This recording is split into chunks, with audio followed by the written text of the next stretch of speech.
This is a keyboard, obviously. It might be smaller than what you're used to, but believe it or not, it's still fully functional, because much like onions and ogres, this keyboard has layers that you can access through modifiers, so you never miss a keystroke. Yes, believe it or not, this mini 60% keyboard has as much, if not more, functionality than your full-sized behemoth. Furthermore, there are a ton of ergonomic benefits to be had by having a 60% or even a TKL keyboard. Best of all, it looks sexy as hell on your desk for a more minimalist vibe. Small keyboard form factors like this ducky have started out rather niche, but over the years have slowly gained prominence as the hobby of mechanical keyboards grew, and perhaps this thrust to prominence has come to a head, with Razer and Corsair being perhaps the most mainstream gaming brands to dip their toes into the water now. So let's find out how Razer did in this review of their Huntsman Mini keyboard.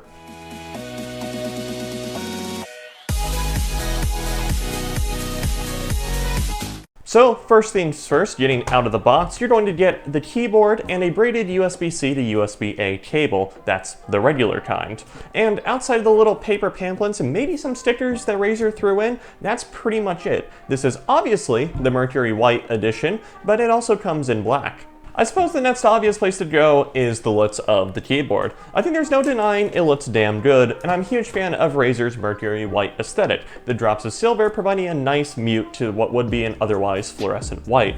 The casing is quite short, and just a hair longer on all sides than the overall profile of the keycaps. Furthermore, this all sits on an unshrouded backplate, which really drives the point of minimalism home. The cable position is affixed to the left, but not offset from the center as much as other 60% keyboards around, like the Poker 3 or the MKB Mini that I had at the beginning of this video. The offset looks a little weird by comparison, but by itself looks just fine, and is actually a more optimal cable position for how I have my desk set up. The keycaps are obviously white also, with a standard font that doesn't scream gamer, etched translucently into the keycaps for the RGB to shine through. More on that later. Furthermore, these keycaps are done in what's called a ninja style, where the alternative functions of each key are printed on the front face of each keycap, as well as the primary function in the obvious location. This is a fairly standard practice for stock keycaps that ship with 60% boards, and really helps curb the learning curve for a baby's first 60% keyboard. Finally, the keycaps are a double shot PBT material, so it's a bit of a rougher, more matte finish than what you might find on other keyboards. It's nice to see Razer go with this option, as although it's not the most expensive option, because believe me, there are a lot more expensive keycap materials out there, it's also not the cheapest, and it's better than the bare minimum. And when you're kind of into the mechanical keyboards as a hobby, double shot PBT is considered sort of the bare minimum for being better than nothing, you know, actually fairly good keyboard you got going on there, bud. But either way, I'm glad Razer decided not to cut this cost. A couple of other aesthetic things to note before delving into the more feely portion of this review. There are adjustable feet at the bottom, and this cool etching on the bottom of the casing, which is exceedingly extra. Anyway, let's decide, how does this keyboard actually perform typing? And feel typing, of course. Well, good. That's it. That's the review.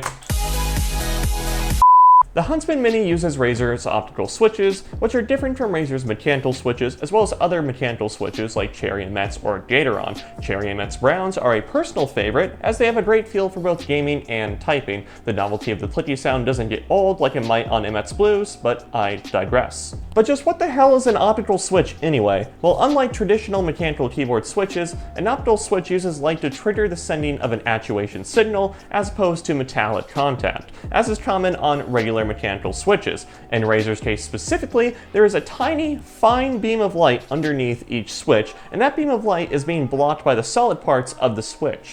When the switch is pressed down, the structure changes so that the light can pass through a tunnel and connect to the other side. When the circuit is complete, so to speak, the keyboard registers the input. That all is great, but what does it do in a practical sense? This optical system for switches allows for a shorter actuation distance, that is, a shorter time for the keyboard to register a key press. Furthermore, this allows for more variety of switches to be used while still allowing for a quick actuation point.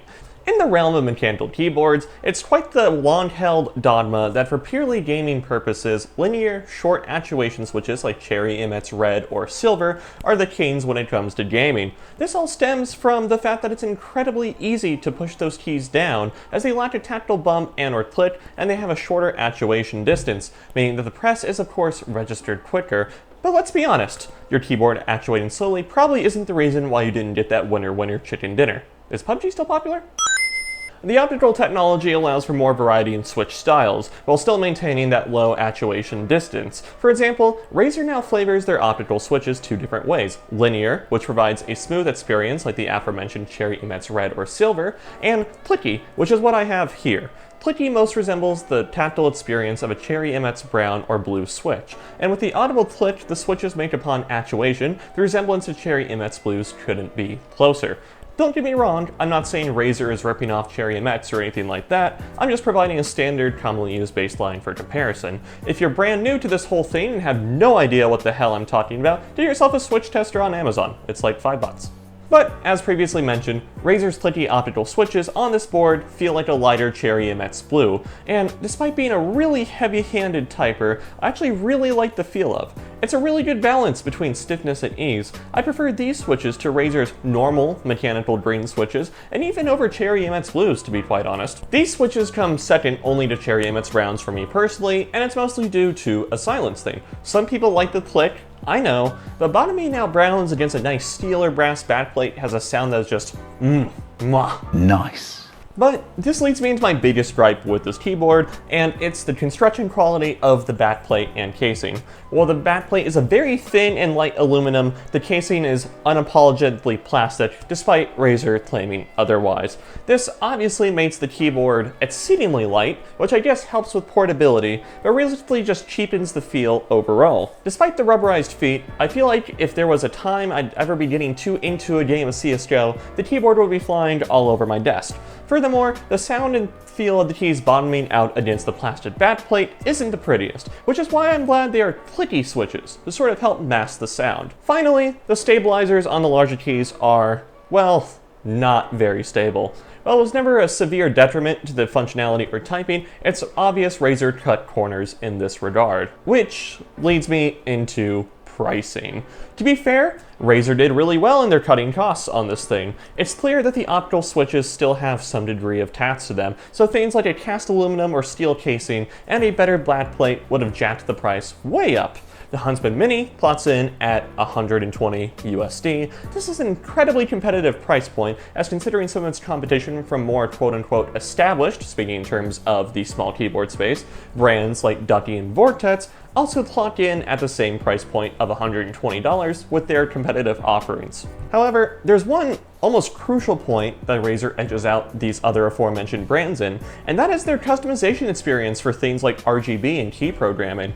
It is stupid simple to use Razer Synapse software to customize all things lighting and functions on the Huntsman Mini, especially when the alternative is either having to read a manual that's only in Chinese, yes, really, or hoping there's a video of someone demonstrating the key functions to manually program the lighting on, say, this Ducky Mecha Mini.